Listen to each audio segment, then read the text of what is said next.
Welcome to episode 3 and the third installment of Phono Stage. You know, we've been doing this since about the middle of COVID. We being me, the Brown Bandit. The Mischievous One, welcome everybody. And we are happy to bring you another installation of our chats and our show. To remind everyone, the show is just to introduce you all to different songs that Bandit and I really like ourselves. Just like we mentioned in the last episode, the themes are always going to change with every single episode. So today's episode is called Sampled of Samplers. Our episode is about, we wanted to educate everyone just a little bit more about the music that you guys love. All those top hit songs that everyone's banging every day, you know, in our isolation, in our lockdown, or in our cars, you know, at parties, at events, you know, all the popular music that's out there. We wanted to show you where some of these artists, some of these top songs got their original ideas from.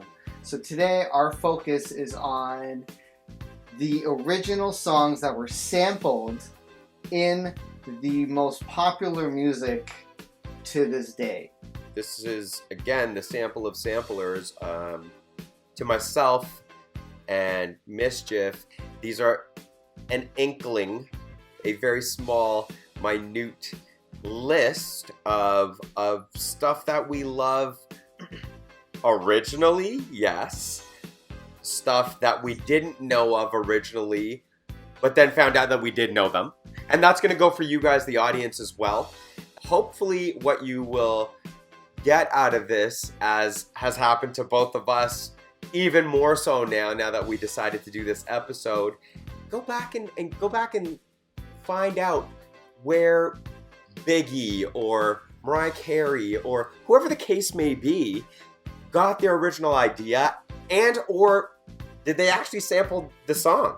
Popular songs, a lot of hit songs nowadays, the music, the instrumentation or the music or the chorus or one little tiny thing in it, the sample is meant to catch your ear and you fall in love with the sample, but the sample was from a much older song, a much older artist. 40 years ago, 30 years ago, whatever the case is. Yeah. And the more that sampling technology gets better and better, the older and older we can go, the more crazier samples we can extract from a already printed song. All we're looking to do is educate everyone to appreciate the music that they already appreciate even more. Here's the music that your artist that you love appreciated, that they wanted to sample it, right? That they wanted to take an already amazing song, or that they thought was amazing, or maybe just they thought there was something from it that was amazing. Let's take this from a song that I love and turn it into a song that I can give for my listeners to love.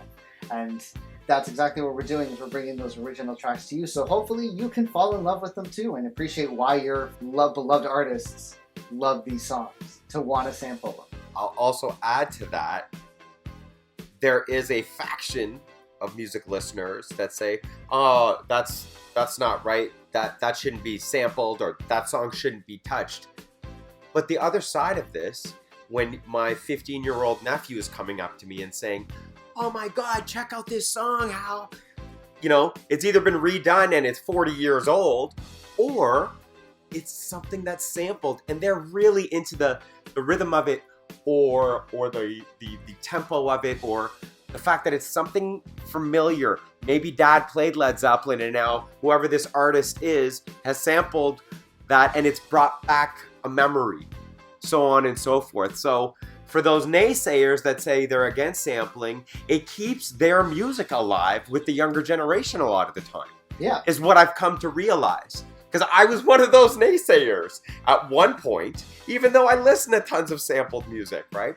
As a musician, as an artist myself, and someone who has made instrumentals, I was really against, especially when I first started, I was really against sampling personally, because I hated the idea of taking someone else's music and turning it into something of my own. right? I was always very music theory wise in the sense of I would like to make everything from scratch, right? Whether I got influence from someone or inspired by someone, whatever the case may be, I didn't like the idea of sampling until I actually worked with a sampler, like not a sampler like a machine, like another producer who was making beats using samples, and I got to see how he was working things, and then I was like, let me give this a try, and man, it just opened up a whole new world for me, because now I could take an old song, take a part out of it that I like, but also add my own flavor to it, add my own musical talents to an already musically talented section of a song, right? Anyway, let's get into this before we ramble on. I'm gonna start this off. The first song I'm gonna talk about is by a group called Chic, or Chic rather, and the song is Soup for One. Now, if that doesn't sound familiar to you, you do know a lot of their music. They were disco. They were number one in a lot of people's minds as far as hits coming out in the disco era and the funk disco era. Niles Rodgers co-produced and co-wrote it. For you musicians out there, it's written in A minor, the whole thing. It's featured on the soundtrack of the same name, Soup for One. It has been sampled only in 15 songs. So it's not like one of those samples that 100 other people have used and that you may know. But the songs that it's been sampled in. Oh, you know the songs right away when you told, right? Because I didn't know Soup for One. I know Chic, obviously, but I didn't know Soup for One. And as soon as you told me the song and I looked into it, I was like, I knew exactly. Like my mind went to where, you know, to the electric song, right? Yeah. So it's Lady Hear Me Tonight. Came out in 2000, and the group's name was Mojo. I can't remember if I kept that record or not. I believe I have that on wax. It came out in 2000 by Mojo, and that's how I think in between your age and my age, that is how we know this song. Because I as soon as I heard it, I recognized it, but I didn't know the song from before. I know lots of other Chic songs, but I didn't know this one. The reason I know this is because of the Mojo song. So that's what I was touching on. That's what I was touching on earlier, right? Came out in 1982, and it ended up being an underground club classic back then.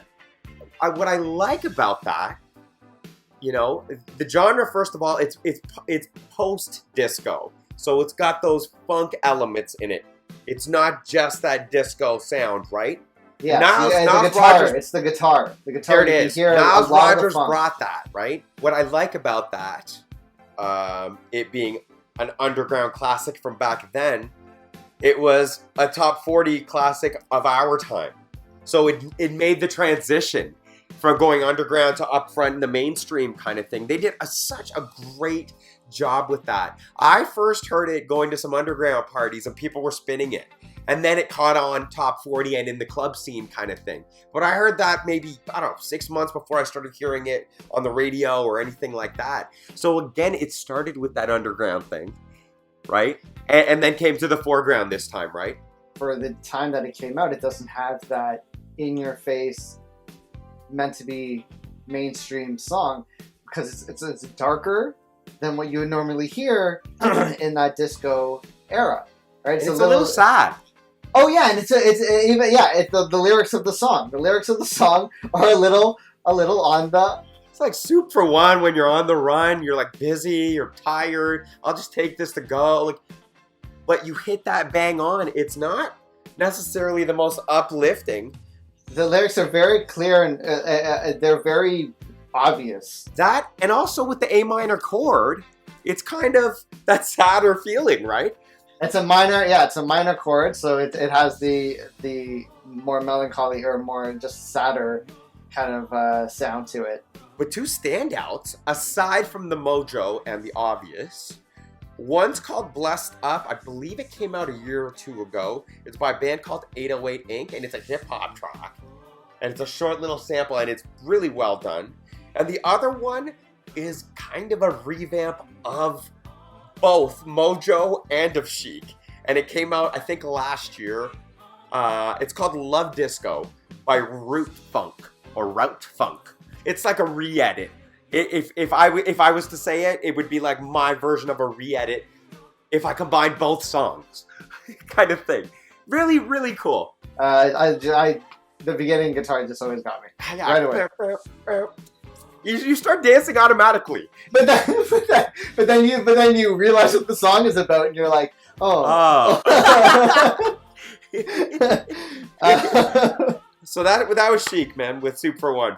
My first one that I'm going to talk to you guys about is the Honey Drippers, Impeach the President, is the track that I'm going to be talking about. 1973, cult funk hit. Wasn't hugely popular when it came out. But it spoke to what was going on the year before it was released.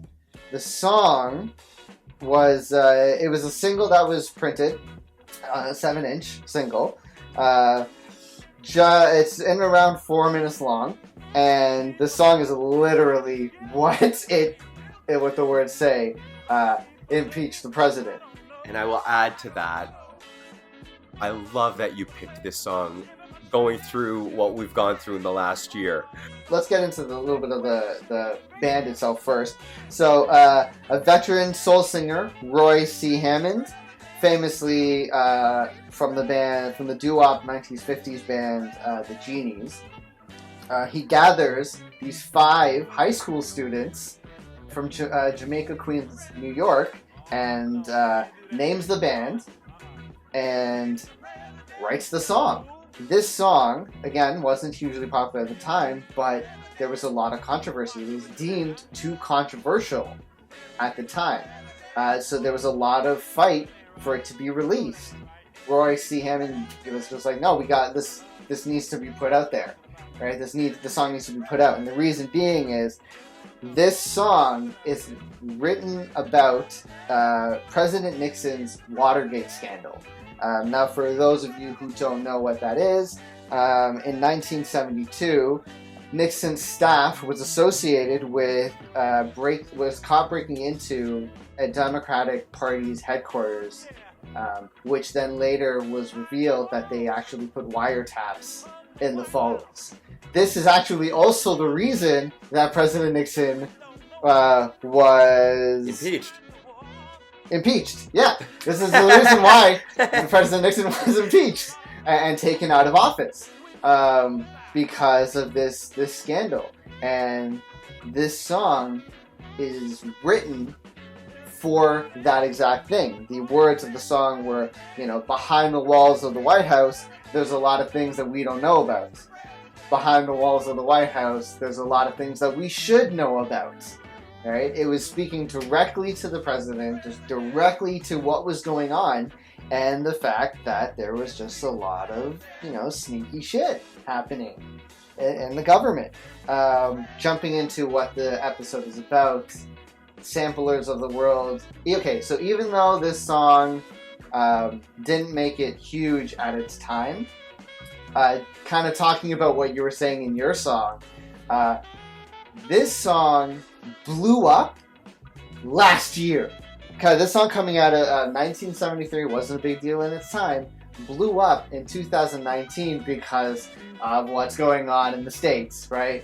And this song, compared to when it was at its peak over the last however 30, 40, 50 years, this song last year got over 1,000% more plays than it ever has in its entire lifespan.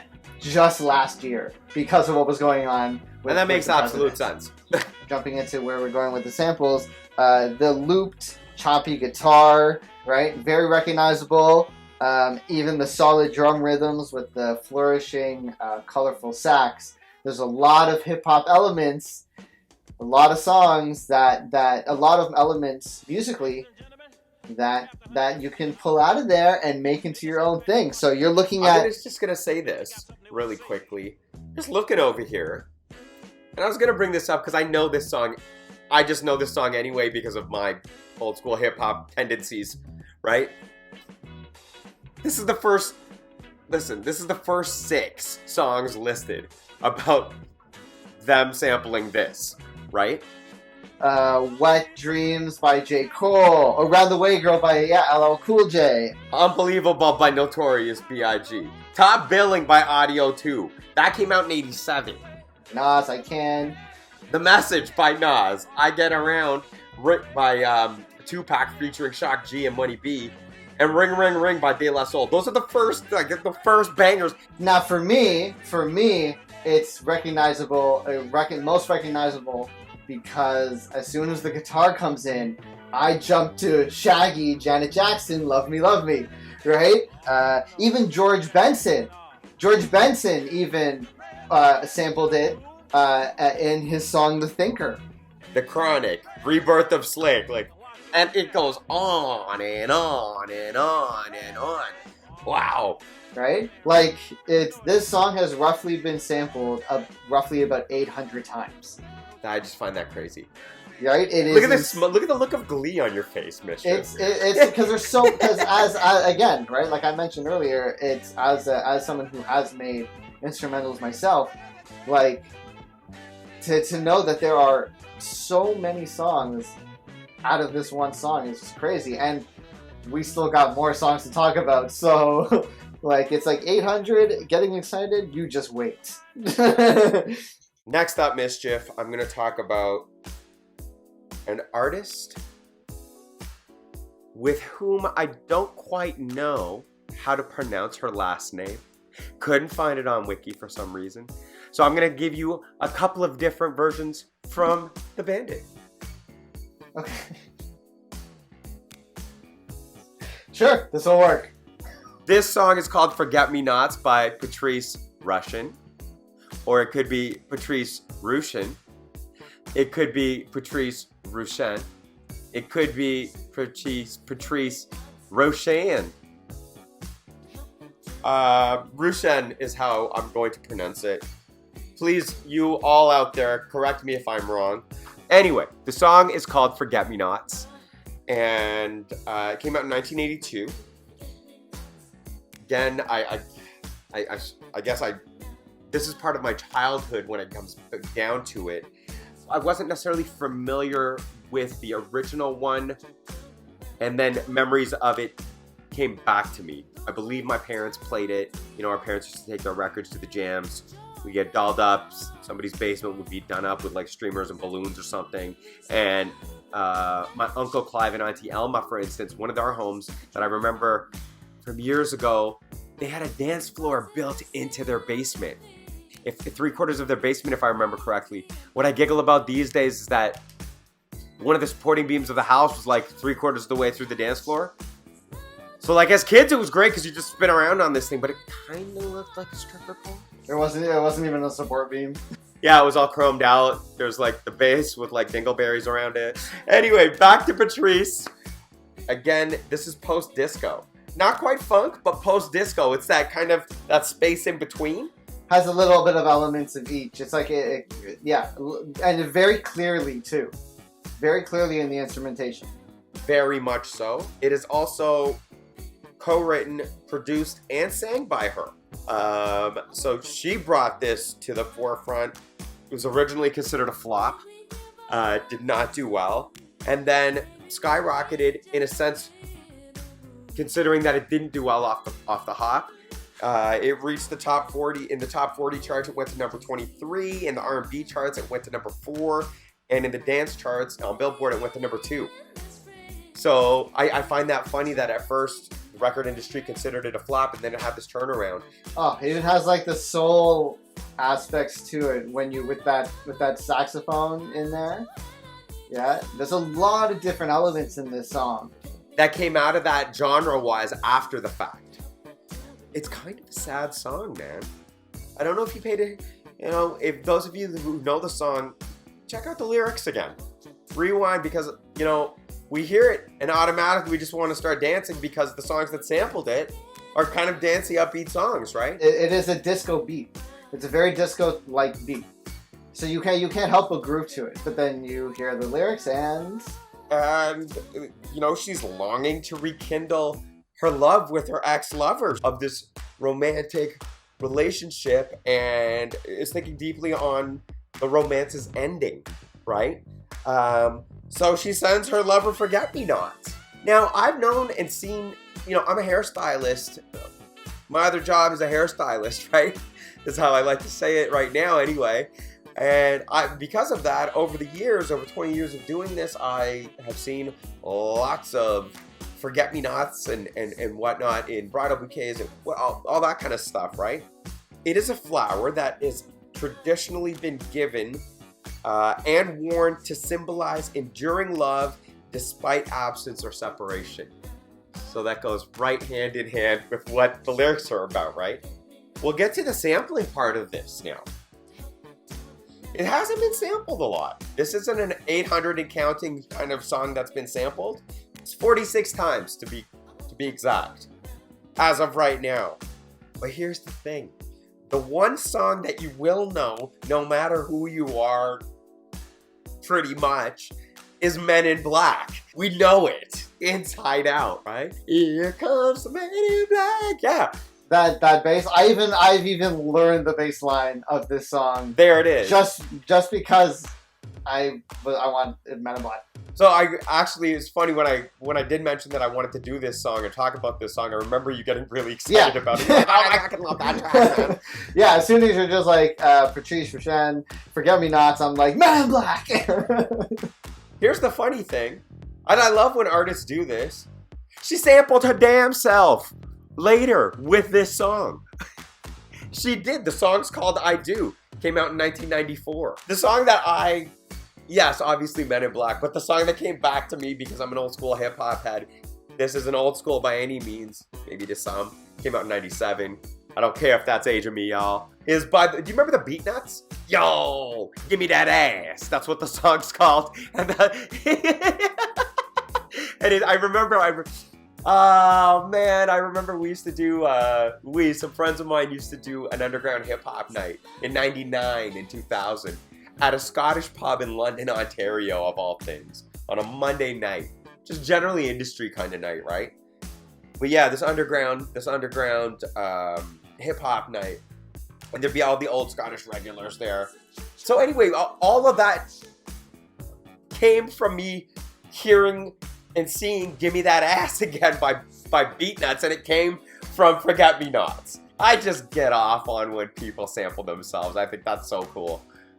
Recycle your damn self, My second song for everyone today is Lynn Collins' Think About It. Now, this song is a bigger deal than people realize. So Lynn Collins' Think About It came out in 1972. Like I mentioned earlier, Nixon's scandals going on at this point. This is her debut album.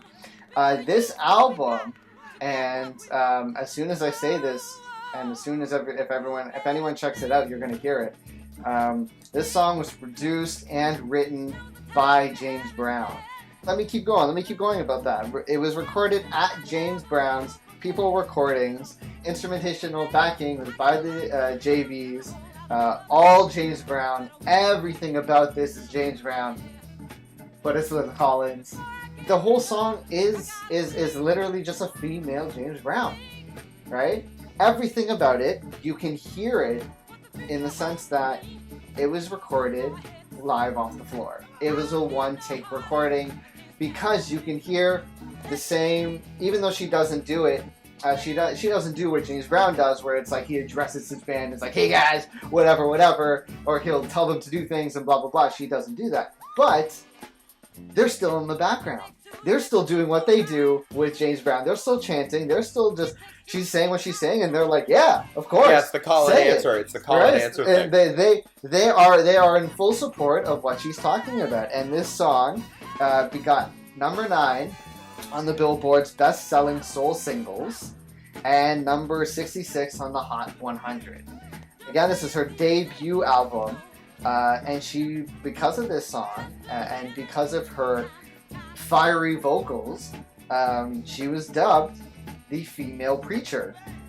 She lived up to that name. Yeah, it's very gospel-y. And you wonder what it's gospel-y, not obviously gospel, but she's addressing to the male audience, speaking up for all the ladies out there. This is not even the lyrics of the song itself. This is the introduction to the song before any of the music even jumps in. Right? When you can actually really hear how live off the floor it is, because this is the part where everyone's kind of just in there, in the song, and they're just like, yes, you speak up.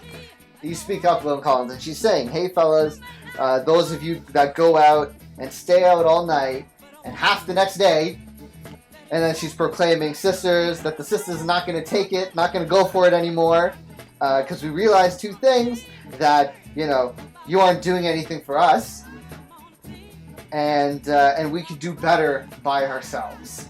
And then she goes on to state that the women of the world need to use what they got to get what they want from the world, and not to rely on men. And then the music comes in, and she kills it, and the band kills it, which is a very universal message.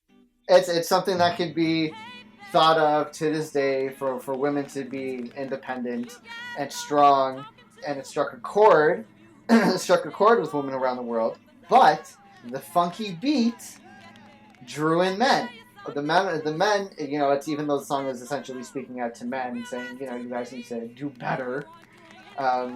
Men still, us guys, we still love the song because the instrumentation of the JBs is, they killed it in the song.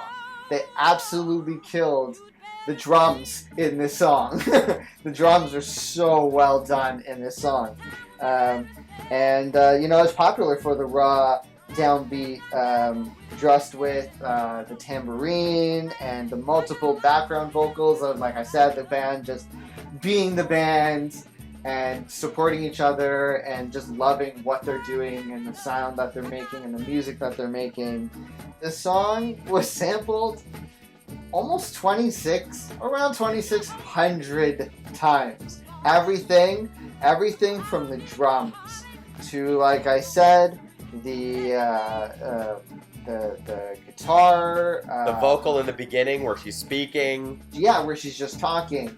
Even her vocals in the actual song itself, and while the instrumentation is going. There are so many different elements of this song that have been used in so many songs, 2,600 times. Everything from Janet Jackson's Alright, to Tony Feels Good, to CNC Factory's Just a Touch of Love, to what everyone knows the most, Rob Bass and DJ Easy Rock, It Takes Two. It was... Yeah. I'm gonna, you know what, the first, 1, 2, 3, 4, 5, 6. The first 6 tracks, we could just leave it there, even. The first 6 tracks, you just called it, It Takes Two. Next up is by Dilla, Ash Rockin', So Appalled by Kanye, Ain't No Fun If the Homies Can't Have None by Snoop, Happening All Over Again by Lonnie Gordon, and Gosh by Jamie XX. I could just leave it there, and it's huge, kind of thing. And then we keep on going on to almost 2,600 different people or groups sampling it, right? For that many times, it's not only hip-hop, right? You definitely have a bunch of other different genres that have now taken different parts of this one song, which is it's just a 3-minute and 30-second long song.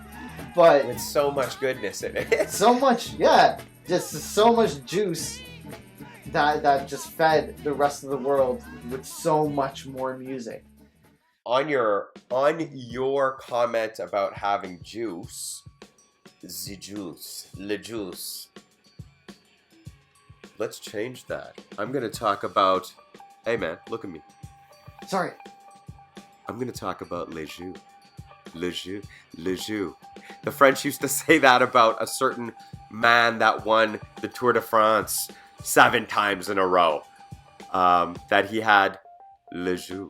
He will remain unnamed for because I say so. Where are you going with this? Bob James.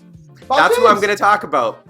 And you had brought him up in the last episode You had said, you know, we might end up talking about him on sampling. Wink, wink, nudge, nudge. Yes, we did. Good on you. I told you I was going to get back to him. Bob James historically has le jus. He has the juice. The song I'm going to talk about is called Take Me to the Mardi Gras. Some of y'all out there might recognize it aside from Bob James, because I didn't know this. Take Me to the Mardi Gras by Bob James is an instrumental version of Take Me to the Mardi Gras by Paul Simon off of Ryman Simon. And I know that song, I know that album, but for a different... I know that album because of a song called Kodachrome. Because there's a part in the melody that sounds like it should be words, and I can never put my finger on it. Yeah, the boop, boop, boop, boop, boop, boop, boop, boop. The electric piano. That's it. Sorry, I decided to come out with noises instead of the actual name of the instrument. Bob James is in a segment of history for me that is one of my favorites. He is, he was on a record label called CTI, and I've mentioned him before. That record label is one of the most sampled record labels in hip hop history. CTI and Kudu. CTI stood for Creed Taylor Inc., and he's the one that produced this album. It came out in 1975, and it's off Bob James 2. Bob James, as well as some other jazz artists and funk artists from that time period, and this had happened before and has happened since, but they were really well known for doing instrumental versions. It's some people consider it pre-Muzak, or what Muzak led to, or what this led to Muzak. I call this Rare Grooves, and this is my favorite era of Rare Grooves. It's that mid to late 70s. It's funk, disco, goodness, man. You just have no choice. You will move. And you will feel good. This song is so delightful. And so, this song, every time I've listened to this song, Can't Stop Moving. What does it remind you of? Aside from the name, obviously, right? Okay, what it reminds me of more than anything else, and this is solely based off the instrumentation, the electric piano that's going on, is it's very...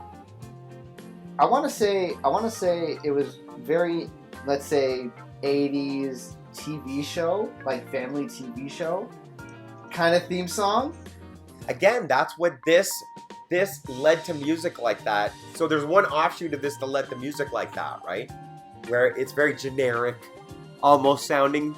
It's very pleasant. I'm picturing like an entrance to like a neighborhood, golden sunlight, right, yeah, sunny, beautiful neighborhood, and you're just going. The camera's just going over it, and you're seeing this neighborhood, but it's such a delightful morning song. It is such a morning, sunny day song. Delightful is the word I'm going to stick with there. He was trying to recreate, first of all, a Latin groove, right?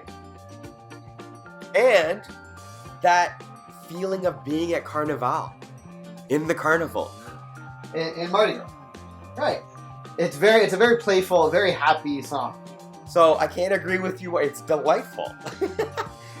There's nothing about the song that makes you feel anything minor, right? You don't have a choice. Your body's going to move. So has been sampled a bit, but nothing crazy like 800 times or 2600. It's sampled 436 times as of today. The beginning of this track has been widely used in hip-hop battles and in golden age hip-hop, period. Right off the hop, you see, you can't even help it, man. Run DMC, Peter Piper. Right out, you know that track. I'll just go through. And that's the beginning of it's just that drum loop, right? With the ding ding ding ding ding ding, right? Here's the funny thing though. Bob James sampled, yes, it's a Paul Simon song, but for that track, he sampled somebody else. The song's called, this is one little part in there is called Rise and Shine by Tommy Cash.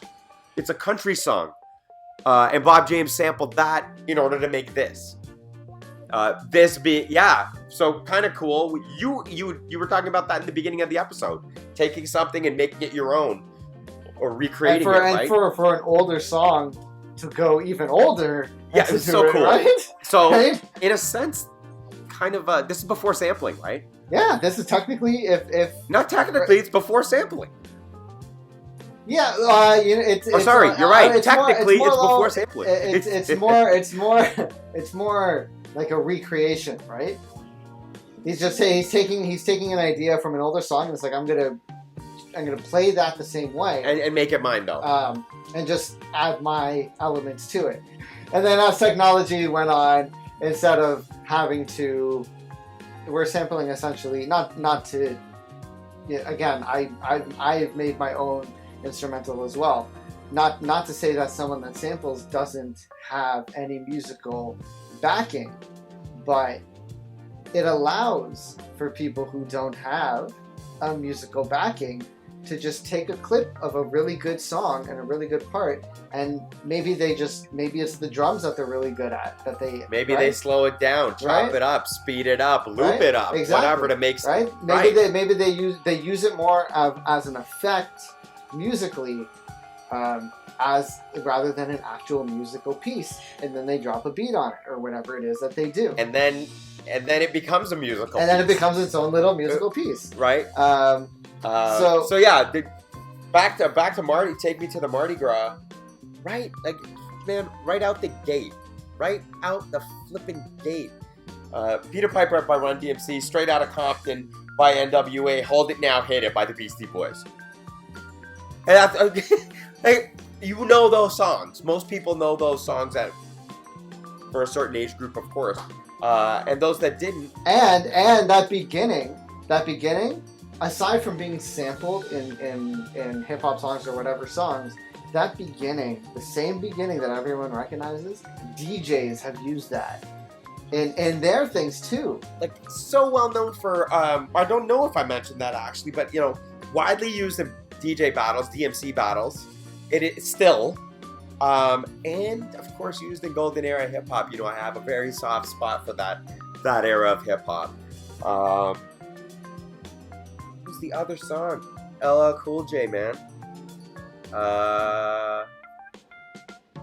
For me, it's a lot of, again, like I was saying, the DJ side of things. It's a lot of like Fat Man Scoop and Crooklyn Clan who have even used it, right? In their mixes or in their little compilations of different songs that they put together to make one big song, which is essentially what it is, right? The Fat Man Scoop and Crooklyn Clan would put together samples, take little bits of whatever, of a whole bunch of songs, and just put them together.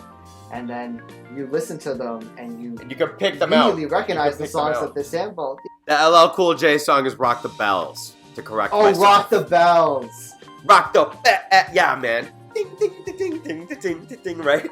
I love Bob James, and it has nothing to do with me listening to hip hop. The record Bob James 2 that I own was my dad's. My dad was a huge CTI lover because he liked smooth jazz, right? What this had though was the funk to add. It wasn't just like Kenny G.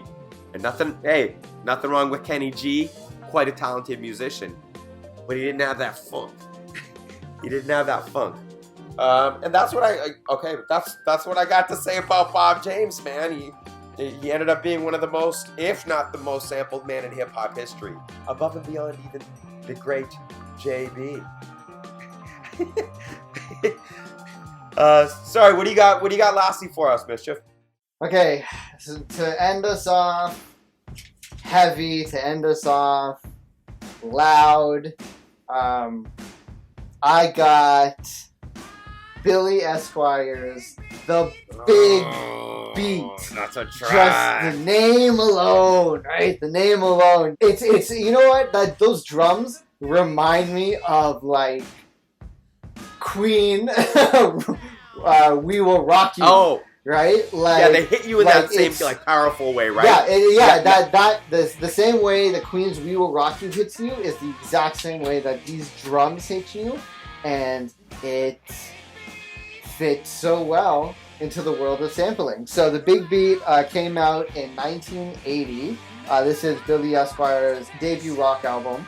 The title of that album is "The Tale of the Tape." This song itself, just like your Super One, not a whole lot of information about the song because the song is the everything from the music, the instrumentation to the lyrics. Very simple, very to the point. The lyrics: "This is my big beat. You know, I'm gonna rock this thing as loud as I can. You know, let's get down." So the Big Beat itself was by drummer Bobby Chouinard, which was overdubbed with Esquire actually beating the snare case with his hands. Oh, so it's just like that kick that kick comes in, slap, boom, boom, boom, whatever, and slap, boom, boom, boom, and then it's like slap. That's Billy Esquire, not even like hitting the top of the snare. He's hitting the case. He's hitting the sides. And that's what that big noise is, which is like, if you're going to make a big noise, make a big noise. Right? Right? And make it as big as you can. Right? If it's going to be the big beat, make it as big as you possibly can. Now, here's the thing. This song never charted. This song never became a top of any kind.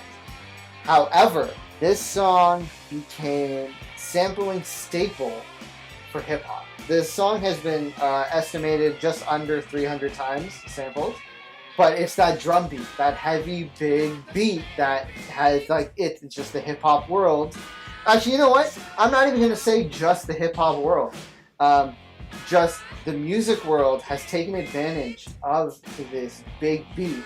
Even some of his lyrics, when he's like, "Get down," when he's saying, "I got the big beat," some of even the guitar parts in it, a lot of elements of this song, even though it never became some kind of radio top charting song, so many elements of the song have been taken out. So you're looking at like Jay-Z's 99 Problems, Alicia Keys' Girl on Fire, Dizzy Rascal, Fix Up, Look Sharp. Too, yeah. Fix Up, Look Sharp is such a good, and it's all that album is so great. Yeah, that song, Fix Up, Look Sharp, is the big beat. And to just to keep going down the list a little bit, Nas's Hip Hop Is Dead, right? To stick with hip hop and to jump into the last episode, which I had mentioned in the last episode, but we never touched on. I was waiting for that. Big Daddy Kane's Ain't No Half Steppin', he says, "Get down." In the song, I was like, I know this part. Where is this from? And then as soon as we started this episode, and I jumped into the big beat, I was like, there it is. This is exactly the song I was talking about. So for anyone that was wondering when I said it in the last episode, the rock sample from Big Daddy Kane's Ain't No Half Steppin' is Billy Esquire's The Big Beat. It's just one little clip where he just says, "Get down," right? But this, again, different elements of this song has been the thing. Now, like I was saying, this song has been even used outside of hip-hop. So you're looking at English electric dance group, The Prodigy, Spitfire. It was sampled in that song. You're looking at, one pop artist and one pop group, Crazy Town, Butterfly, sampled this song. And Britney Spears, Oops, I Did It Again, sampled this song. This song has been sampled by so many different artists in so many different ways, and so many different elements were taken from it. Obviously, more so than anything else is the beat. That's literally what the song is about, so you can't avoid that fact. As soon as the beat comes in, I want to start freestyling over it. Like, right? I want to start rapping over it because it's so in your face. They did such a good job.